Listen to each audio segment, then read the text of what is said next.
Very good morning to all of you. स्वागत है आप सभी का आज के इस बेहद ही खूबसूरत ट्यूटोरियल में। डियर स्टूडेंट्स, आज के इस क्लास में हम सभी 12th क्लास इंग्लिश के chapter number 7 Macavity the mystery cat को पढ़ेंगे। आज की ये class 12th class Bihar board पर आधारित है और इस क्लास में महान नोबेल पुरस्कार विजेता टी.एस. एलियट का ये chapter Macavity the mystery cat हम सभी पढ़ने वाले हैं। क्लास शुरू करने से पहले मैं आपको बता दूं कि इस क्लास में हम सभी इस पोयम की line by line Hindi explanation को समझेंगे। तो आइए इस क्लास को शुरू करते हैं मेरे साथ। Macavity the mystery cat.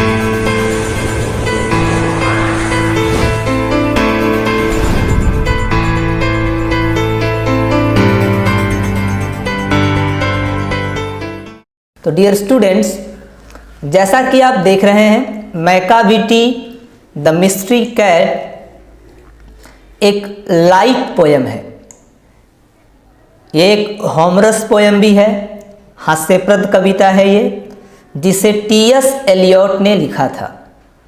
T.S.. Eliot का जन्म 26 सितंबर 1888 को हुआ और उनकी मृत्यु 4 जनवरी 1965 को हुई।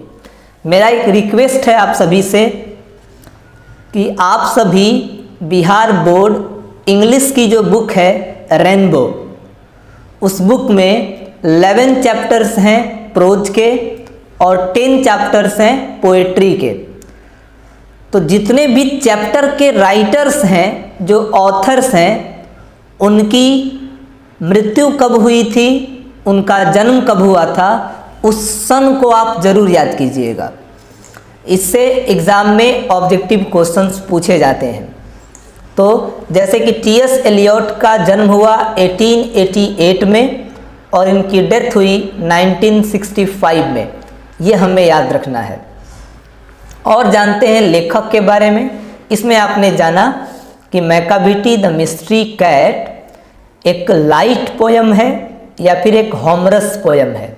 आपके एग्जाम में ऑब्जेक्टिव क्वेश्चन पूछा जा सकता है कि मैकाविटी द मिस्ट्री कैट किस तरह का पोयम है।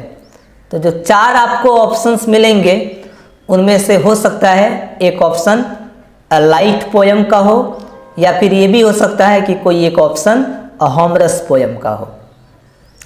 और टी.एस. एलियट किस तरह के पोएट थे? तो वो एक क्लासिकल पोएट थे जिनका संबंध 20th सेंचुरी से है, 20वीं शताब्दी से है। ठीक है, आगे बढ़ते हैं और लेखक के बारे में जानते हैं। ये जो खूबसूरत सी ये तस्वीर आप देख रहे हैं, ये टी.एस. एलियट की तस्वीर है। टी.एस. जो कि एब्रिवेशन में हम यूज कर रहे हैं, छोटा बना के यूज कर रहे हैं, टी.एस. एलियट। इनका पूरा नाम था Thomas Stearns Eliot. Thomas Stearns Eliot was born in 1888 in US, United States यानी कि अमेरिका में इनका जन्म हुआ 1888 में। But eventually in 1914 settled in England, यानी इनका जन्म 1888 में अमेरिका में हुआ, लेकिन किसी कारणवश 1914 में ये इंग्लैंड में सेटल हो गए, आके इंग्लैंड में ही बस गए। तो यहाँ भी आपका एक ऑब्जेक्टिव क्वेश्चन बनता है कि वो बिलोंग कहाँ से करते थे, उनका जन्म कहाँ से हुआ, तो अमेरिका में, और वो सेटल्ड हुए कहाँ आकर, तो इंग्लैंड में। कब सेटल्ड हुए थे? तो 1914 में। अब जानते हैं कि टी.एस. एलियट किस रूप में जाने जाते हैं, दुनिया उनको किस रूप में जानती है। तो ही वॉज एन एसेसिस्ट, वो एक निबंधकार थे, पब्लिशर प्रकाशक थे, प्लेराइट नाटक लिखते थे, ड्रामाटिस्ट नाटककार थे, लिटरेरी यानी साहित्यिक एंड सोशल क्रिटिक और सामाजिक आलोचक थे। यानी कुछ मुद्दों पर ये आलोचनाएं करते थे, टिप्पणियां करते थे, अपना विचार देते थे T S. Eliot. And one of the 20th centuries majors poet, और 20वीं शताब्दी में जो प्रमुख कवि हुए उन सारे प्रमुख कवियों में ये भी एक थे टी.एस. एलियट। इन्होंने भी अपनी अच्छी जगह बनाई थी। 20वीं शताब्दी के सभी प्रमुख कवियों में से एक गिने जाते हैं टी.एस. एलियट, और ये एंग्लो कैथोलिक जाति से संबंध रखते थे। जाति में ये एंग्लो कैथोलिक थे। आपको जब मैंने फर्स्ट चैप्टर पढ़ाया था sweetest love I do not go, तो उसमें मैंने आपको बताया था कि जॉन डॉन रोमन कैथोलिक जाति से बिलोंग करते थे और टी.एस. एलियट ये एंग्लो कैथोलिक जाति से संबंधित थे। उनके कुछ प्रमुख कार्य हैं, कुछ किताबें जो इन्होंने लिखी, जिनमें सबसे फेमस किताब का नाम आता है द वेस्ट लैंड। जैसे हमारे गुरुवर रविंद्रनाथ टैगोर गीतांजलि के लिए फेमस हुए, वैसे ही T S. Eliot The Waste Land इस बुक के लिए फेमस हुए थे। उनकी और भी किताबें हैं, जैसे Ash Wednesday, 4 Quartets, The Hollow Men, Old Possum's, Book of Practical Cats. इसे ज़रा ध्यान से देखना है हमें, क्योंकि ये जो नाम हमें देखने को मिल रहा है बुक का, उनके Old Possum's, Book of Practical Cats, इसी बुक से ये चैप्टर लिया गया है, मैकाविटी द मिस्ट्री कैट। उनके कुछ प्लेज भी हैं, नाटक भी हैं, जैसे murder in the cathedral, the family reunion, the cocktail party और द कॉन्फिडेंटल क्लर्क। इनके द्वारा लिखी गई ये फेमस किताबों का नाम है। इन्हें याद जरूर करना है, क्योंकि इन्हीं से ऑब्जेक्टिव क्वेश्चंस बनाए जाते हैं। आगे जानते हैं तो इन 1948 में T S. Eliot was awarded the Nobel prize for literature. 1948 में टी.एस. एलियट को अल्फ्रेड नोबेल के सम्मान में, आप जानते हैं जो नोबेल प्राइज है वो अल्फ्रेड नोबेल के सम्मान में दिया जाता है, और उन्हें लिटरेचर के लिए 1948 में इस नोबेल प्राइज से सम्मानित किया गया। टी.एस. एलियट को, यानी नोबेल प्राइज विजेता थे टी.एस. एलियट। आइए इस पोयम को शुरू करते हैं, जिसकी पहली लाइन है Macavity is a mystery cat. ये तो चैप्टर का भी नाम है। तो मैकाविटी इज को यहाँ कॉन्टेक्स्ट में बनाया गया है। Macavity is a mystery cat. Mystery मतलब रहस्यमयी। मैकाविटी एक रहस्यमयी बिल्ली है, और यहाँ बिल्ली के मैस्कुलिन जेंडर का प्रयोग किया गया है, इसलिए आप देख रहे हैं पुरुष का प्रयोग किया गया है। यहाँ ही लिखा गया है he is called the hidden पॉ, यानी उसे कहा जाता है, ही इज कॉल्ड उसे कहा जाता है, द हिडन छुपा हुआ, पॉ पंजा, उसे छुपा हुआ पंजा कहा जाता है। ये उसका लिटरल मीनिंग है, हिडन पॉ छुपा हुआ पंजा। लेकिन ईडियम की तरह इसका प्रयोग यहाँ हुआ है, जिसका अर्थ आप लगा सकते हैं छुपा रुस्तम। उसे छुपा रुस्तम कहा जाता है, द हिडन पॉ छुपा हुआ पंजा, यानी छुपा रुस्तम। यानी मैकाविटी एक रहस्यमयी बिल्ली है, उसे छुपा रुस्तम कहा जाता है। फॉर, यहाँ फॉर का अर्थ होगा क्योंकि, क्योंकि he is the master criminal, वो मुख्य अपराधी है, हु जो कैन डिफे तोड़ सकता है, जो उल्लंघन कर सकता है, द लॉ नियमों का, वो नियमों का उल्लंघन कर सकता है। यानी मैकाविटी एक रहस्यमयी बिल्ली है, उसे छुपा रुस्तम कहा जाता है क्योंकि वो मुख्य अपराधी है जो नियमों को, कानून को तोड़ सकता है। ही इज द बैफलमेंट, वो नाकामयाबी है, वो असफलता है of Scotland yard. Scotland yard क्या है? लंदन पुलिस का हेड क्वार्टर है ये। स्कॉटलैंड यार्ड लंदन पुलिस का हेड क्वार्टर है। तो उसी को टी.एस. एलियट साहब कहते हैं कि ही इज़ द बैफलमेंट, वो नाकामयाबी है ऑफ स्कॉटलैंड यार्ड, यानी लंदन पुलिस की वो नाकामयाबी है। अब यहाँ जो मैकाविटी है ना, उसे स्लीपर सेल्स के रूप में बताया गया है। अक्षय कुमार की एक फिल्म आई थी हॉलीडे, जिनमें उन्होंने स्लीपर सेल्स की चर्चा की। स्लीपर सेल्स क्या होते हैं? तो हमारे ही साथ, हमारे ही समाज में रहने वाले कुछ ऐसे लोग होते हैं जो रहते हमारे साथ हैं, हमारी कॉलोनी में ही रहते हैं, लेकिन हमारे ही खुशियों को छीनने में लगे होते हैं। समाज में कहीं बम विस्फोट करा देना या देश की गुप्त सूचनाओं को विदेशियों की तक पहुंचाना, बम विस्फोट करना, प्लेन हाईजैक करना, बसों का अपहरण करना, इस तरह की एक्टिविटीज़ में वो इन्वॉल्व होते हैं। उन्हें कहा जाता है स्लीपर सेल्स। और यहाँ टी.एस. एलियट ने बड़ी चालाकी से उन्हीं स्लीपर सेल्स को टारगेट किया है। यानी जहाँ जहाँ वो मैकाविटी कह रहे हैं, वहाँ दरअसल वो उन समाज में छुपे हुए स्लीपर सेल्स को टारगेट करना चाहते हैं। तो वो कहते हैं कि ये जो मैकाविटी है, ये जो स्लीपर सेल्स लोग हैं, वो बहुत रहस्यमयी हैं और उन्हें छुपा रुस्तम कहा जाता है, क्योंकि वो मुख्य अपराधी हैं जो नियमों को तोड़ सकते हैं। और वो नाकामयाबी हैं स्कॉटलैंड यार्ड की, लंदन पुलिस की, जो आज तक उन्हें पकड़ नहीं पाई।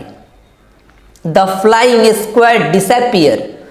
लंदन में एक सिक्योरिटी एजेंसी है फ्लाइंग स्क्वाड के नाम से, जैसे इंडिया में CID है, CBI है, रॉ है, वैसे ही इंग्लैंड में फ्लाइंग स्क्वाड चलता है।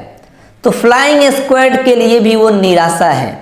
वो भी लाख कोशिशों के बावजूद भी ऐसे लोगों को नहीं पकड़ पाते।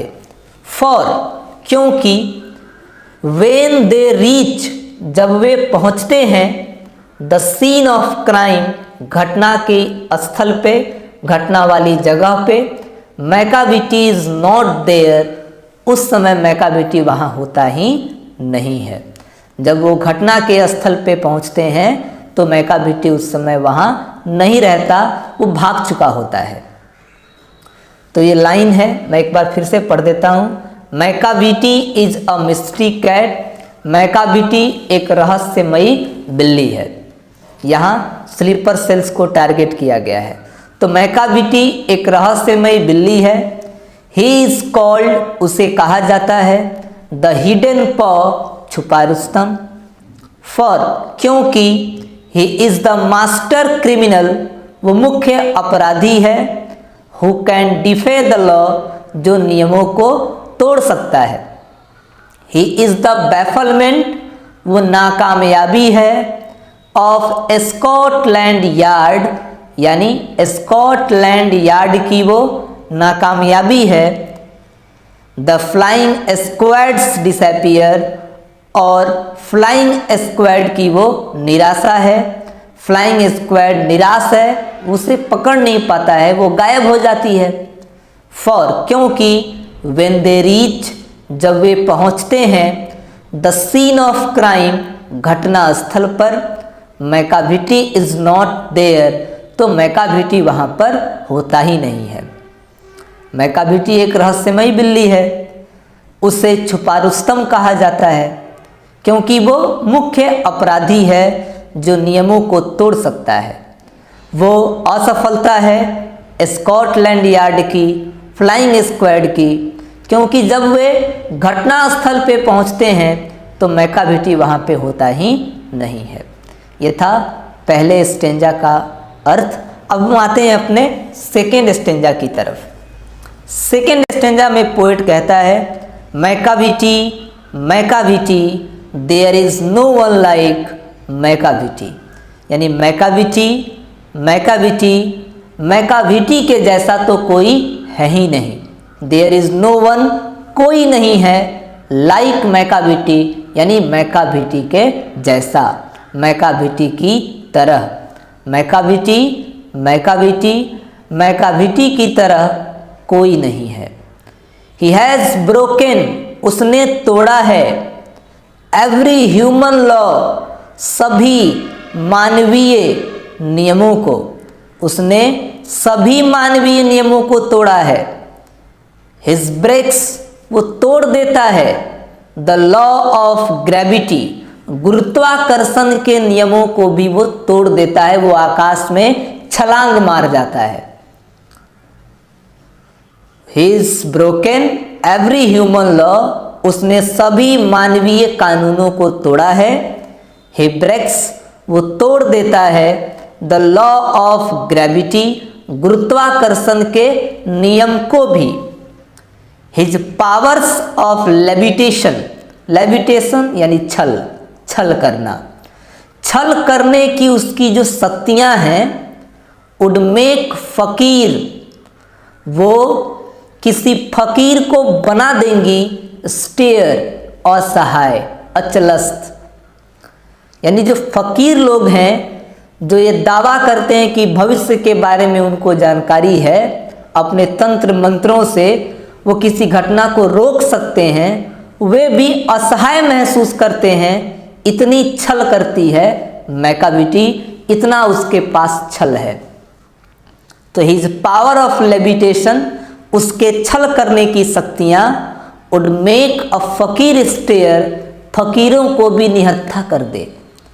एंड व्हेन यू रीच, और जब आप पहुँचेंगे, द सीन ऑफ क्राइम, घटना के स्थल पर, जहाँ घटना घटी है वहाँ जब आप पहुँचेंगे, मैकाविटी इज नॉट देयर, तो मैकाविटी वहाँ पे होगा ही नहीं, वो अपने गलत कारनामों को करके भाग चुका होगा।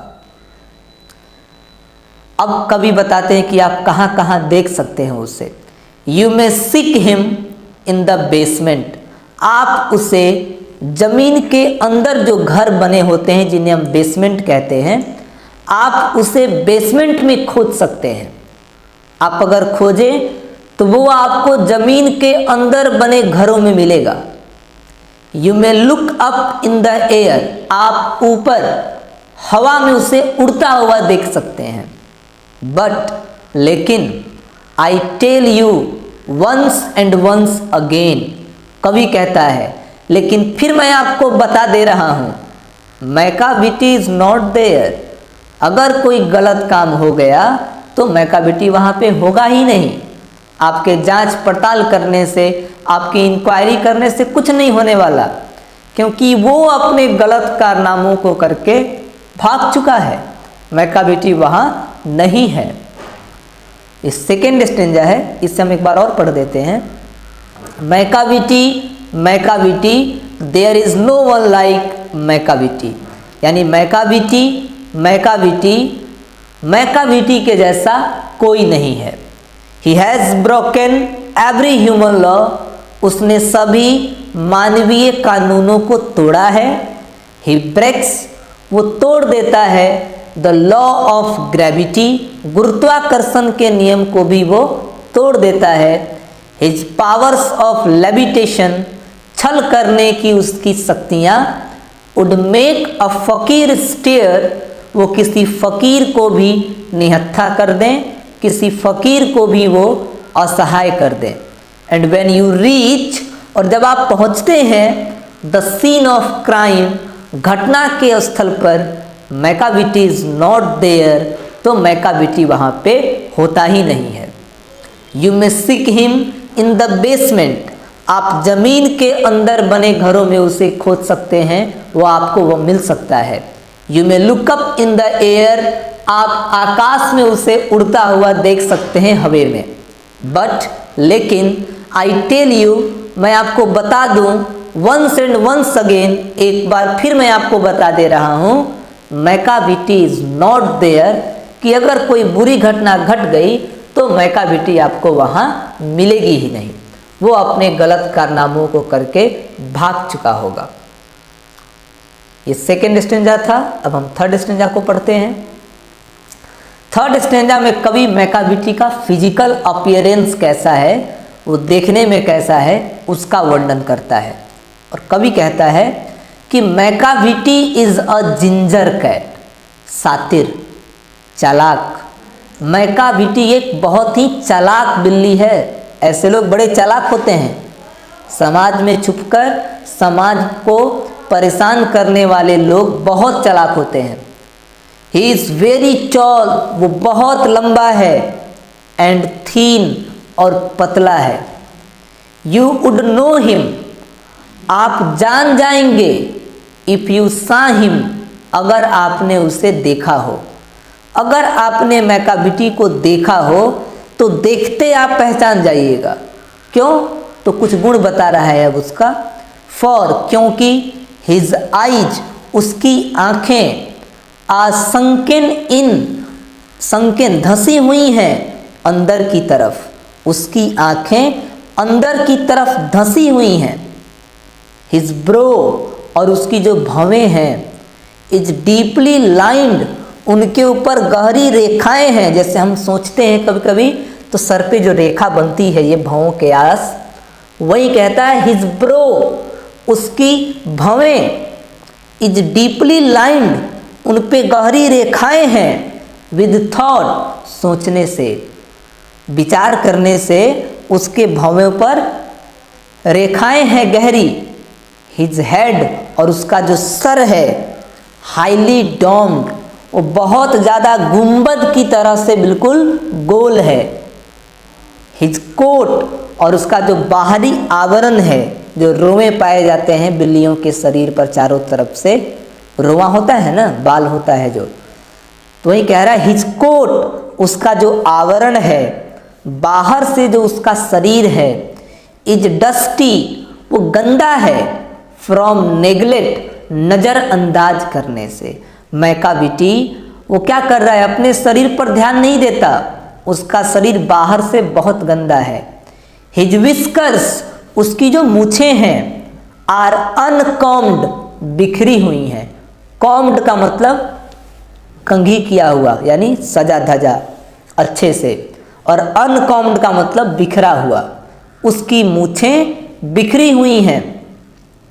ही स्वेज, वो घुमाता है, हिज हेड, अपने सर को, like side, from side to side, एक तरफ से दूसरी तरफ वो अपने सर को घुमाता है, with movement like a snake, सांप की जैसे गति होती है उसी तरह से वो अपने सर को चारों तरफ घुमाता है।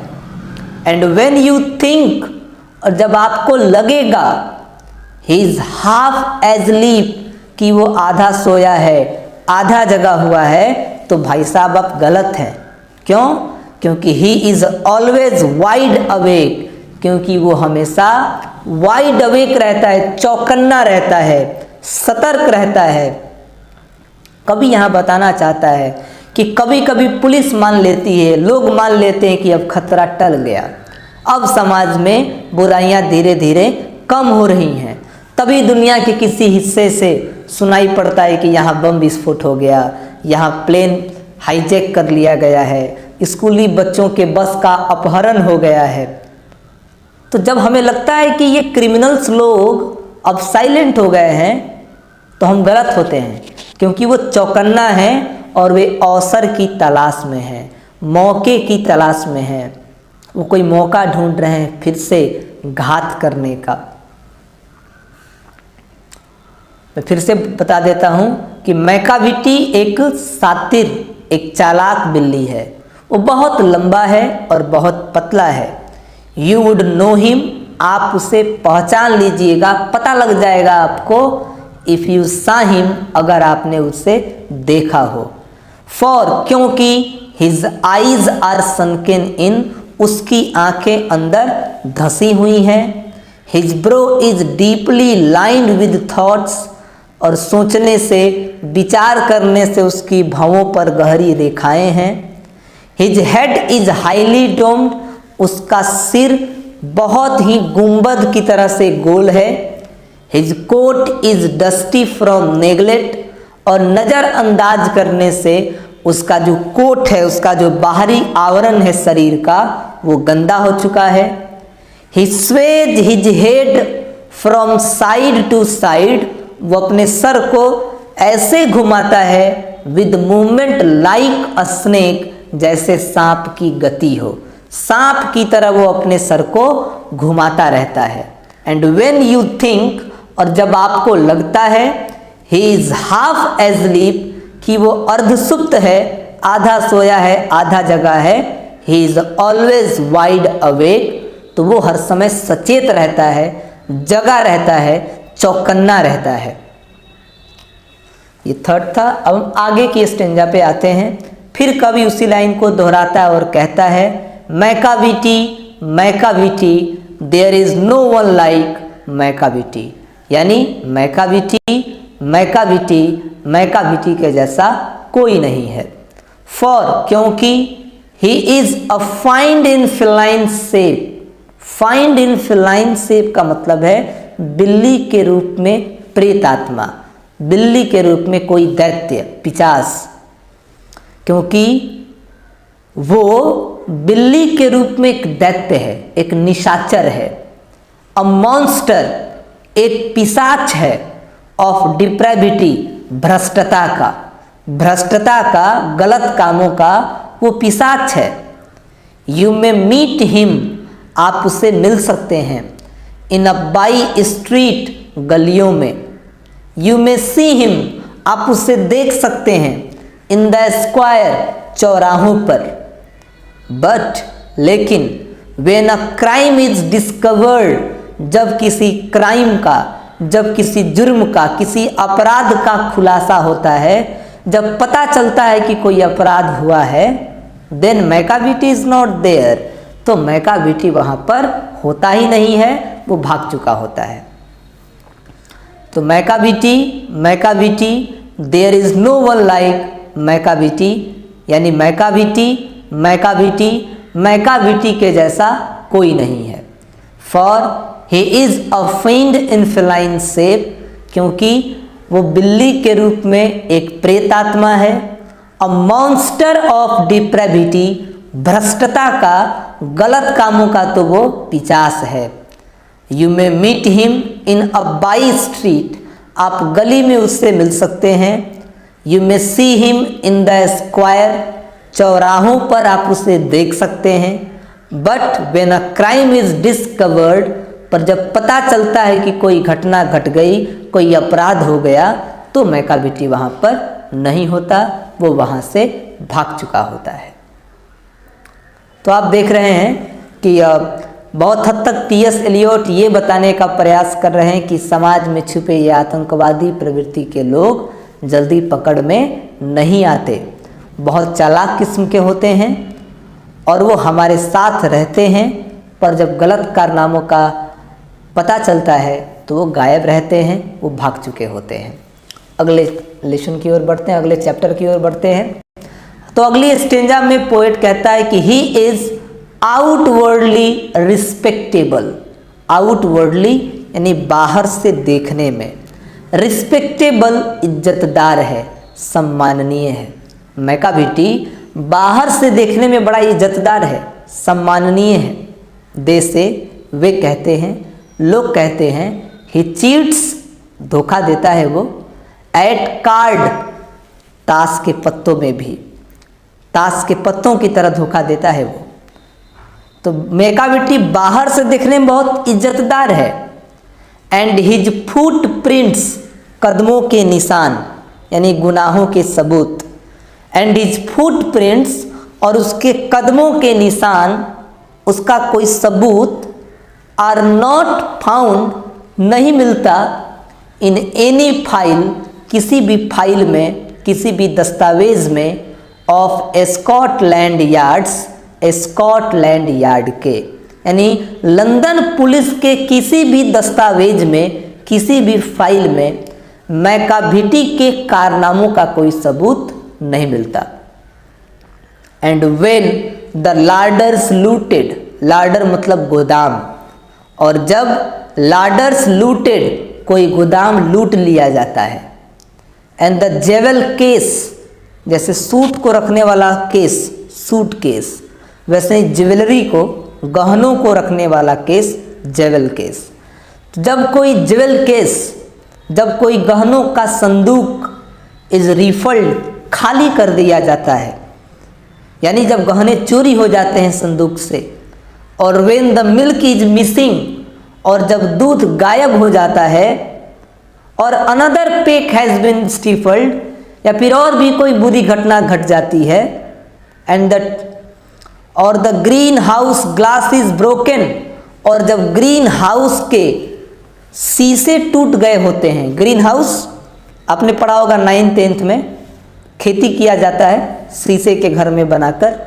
तो जब ग्रीन हाउस के शीशे टूट गए होते हैं, and the trails past repair, trails मतलब सलाखें, और जब सलाखें फिर से रिपेयर कर दी गई होती हैं, मरम्मत कर दी गई होती हैं, there is the wonder of thing, आश्चर्य की बात यह है कि इतना कुछ हो चुका होता है, मैकाबिटी इज नॉट देयर, लेकिन मैकाबिटी वहाँ पर होता नहीं है, उन सभी कामों को करके वो भाग चुका होता है।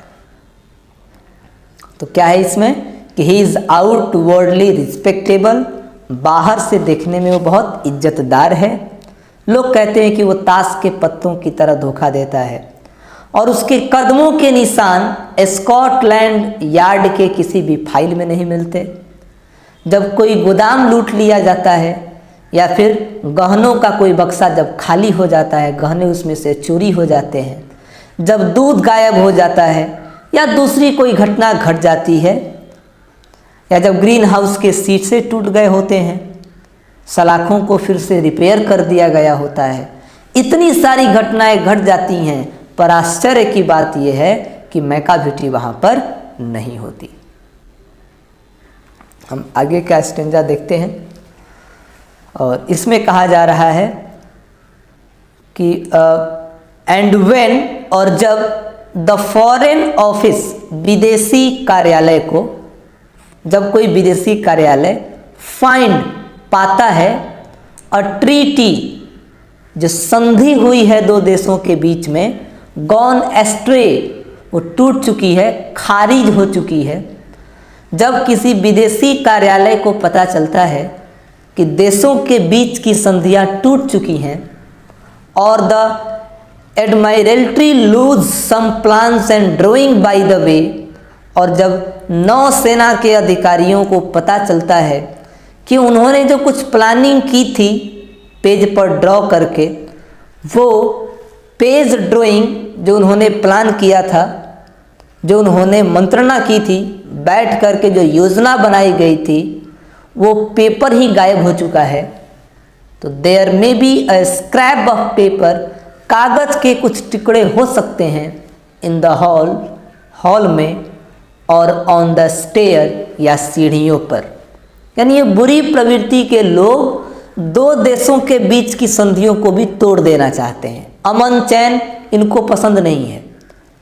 सेना के अधिकारी जो प्लान बनाते हैं, हमेशा इनकी कोशिश होती है कि वे उस प्लान को जानें और उन्हें उनके दुश्मन देशों को बता दें।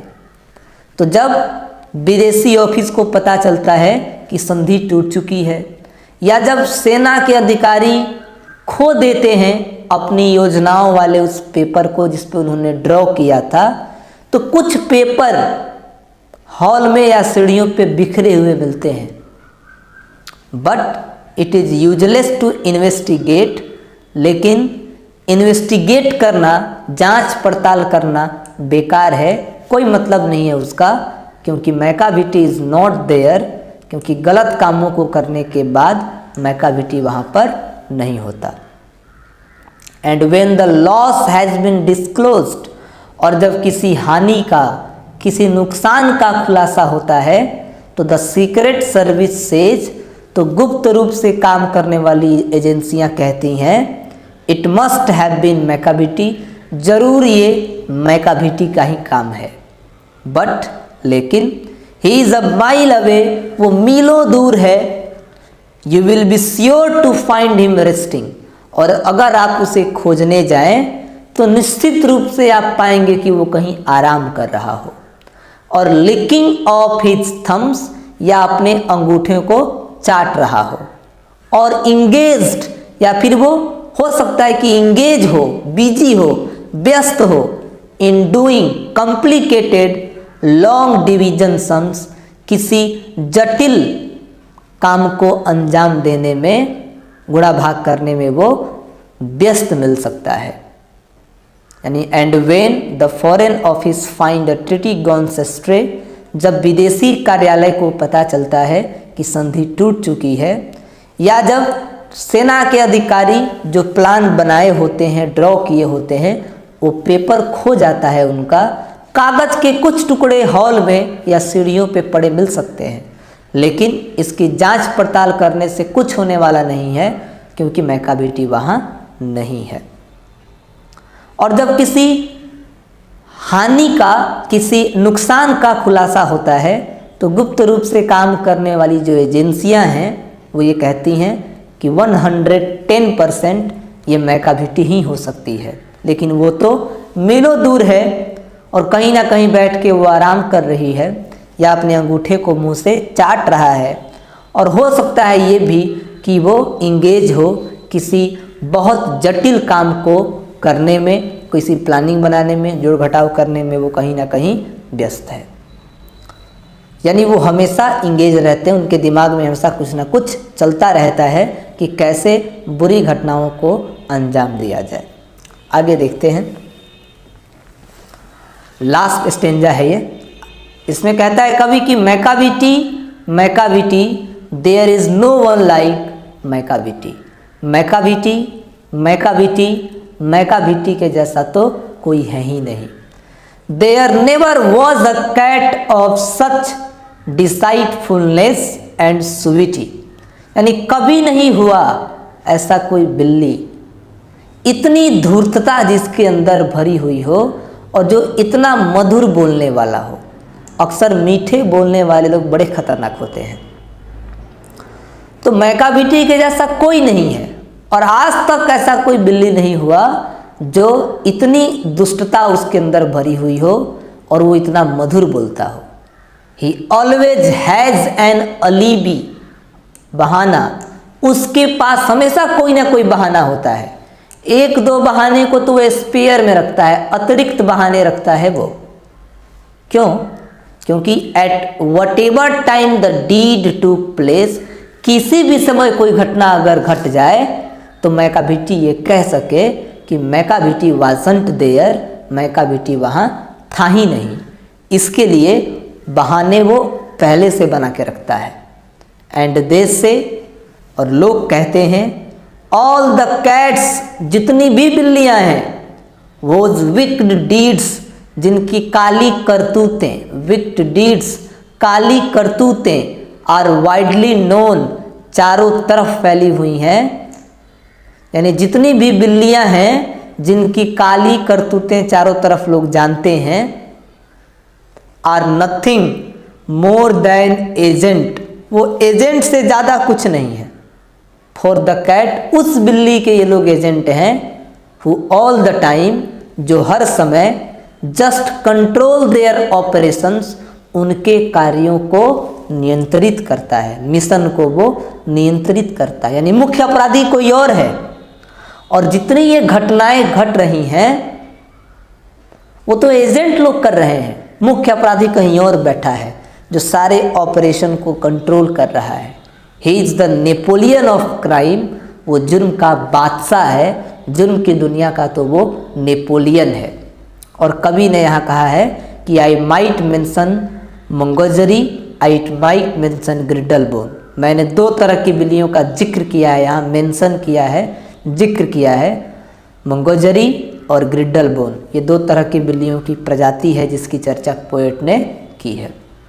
तो ये था ये पोयम, जिसमें आपने देखा कि कवि ने किस तरह से मैकाविटी को, यानी समाज में छुपे हुए कुछ लोगों को टारगेट किया, उनके बारे में आपको बताया। अब आइए इस चैप्टर की हम सब समरी देखते हैं। समरी में कवि क्या लिखता है ये आप याद कर सकते हैं, इसकी स्क्रीनशॉट आप ले सकते हैं कि the poem Macavity the mystery cat is composed by T S. Eliot. यानी ये जो पोएम है मैकाविटी द मिस्ट्री कैट, उसे टी.एस. एलियट ने कंपोज किया है, तैयार किया है। दिस पोएम इज हॉमरस, यह पोएम हास्यप्रद है। द पोएट डिस्क्राइब्स, कवि वर्णन करता है the mischievous of his cat, अपनी बिल्ली के शरारतीपन का, शैतानी का चर्चा करता है वो। इन अ मॉक हेरोइक वे, हास्य भाव से। ही टेल्स अस, वो हमें बताता है दैट कि दिस कैट मैकाविटी, ये जो बिल्ली है मैकाविटी, इज़ अ टॉल, वो बहुत लंबी है, थीन, पतली है, एंड वेरी क्लीवर कैट, और बहुत चालाक बिल्ली है। इट इज सो स्मार्ट, ये इतना चालाक है, इतना तेज है, दैट कि द पोएट कॉल्स इट, कवि इसे बुलाते हैं, कवि इसे कहते हैं अ हिडन पॉ, छुपा हुआ पंजा।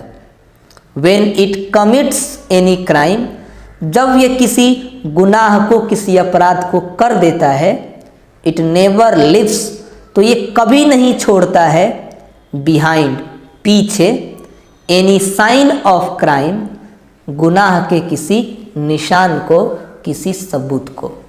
सो इसलिए इट इज़ नेवर कॉट, ये कभी नहीं पकड़ा जाता है, रेड हैंडेड, रंगे हाथों, बाई एनीवन, किसी के द्वारा भी, यानी कोई सबूत ही नहीं छोड़ता है तो रंगे हाथों इसे कोई पकड़ भी नहीं पाता है। इट गोज एवरीवेयर, ये हर जगह जाता है, विद इन आवर रीच, हमारे पहुंच के भीतर, जहाँ जहाँ हम जा सकते हैं वहाँ वहाँ ये जाता है। बट नो बडी नोज, पर कोई नहीं जानता, इट्स एक्टिविटी, इसके क्रियाकलाप को, इसके कार्यों को। इट चीट्स, ये धोखा देता है, पीपल, लोगों को। The poet calls Macavity outwardly respectable, कवि मैकाविटी को बाहर से देखने में सम्माननीय बताता है।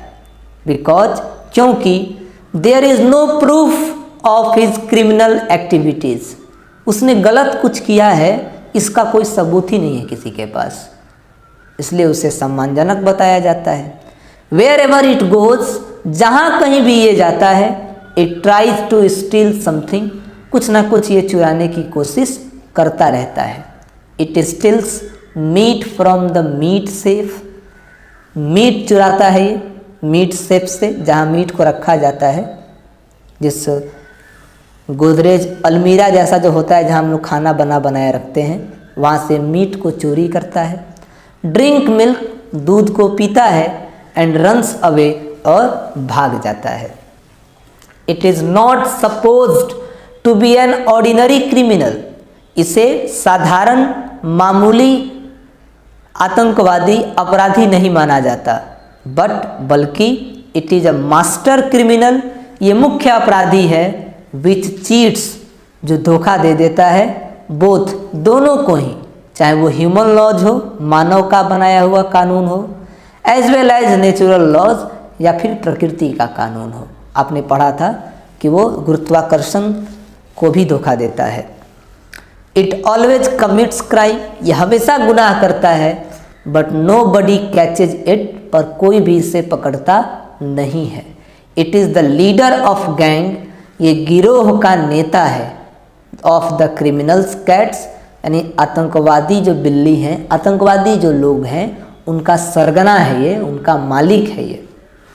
It is in fact the Napoleon of crime, जुर्म की दुनिया का ये बेताज बादशाह है।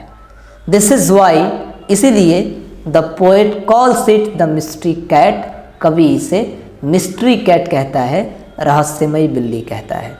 तो ये बहुत ही अच्छा समरी मैंने तैयार किया है।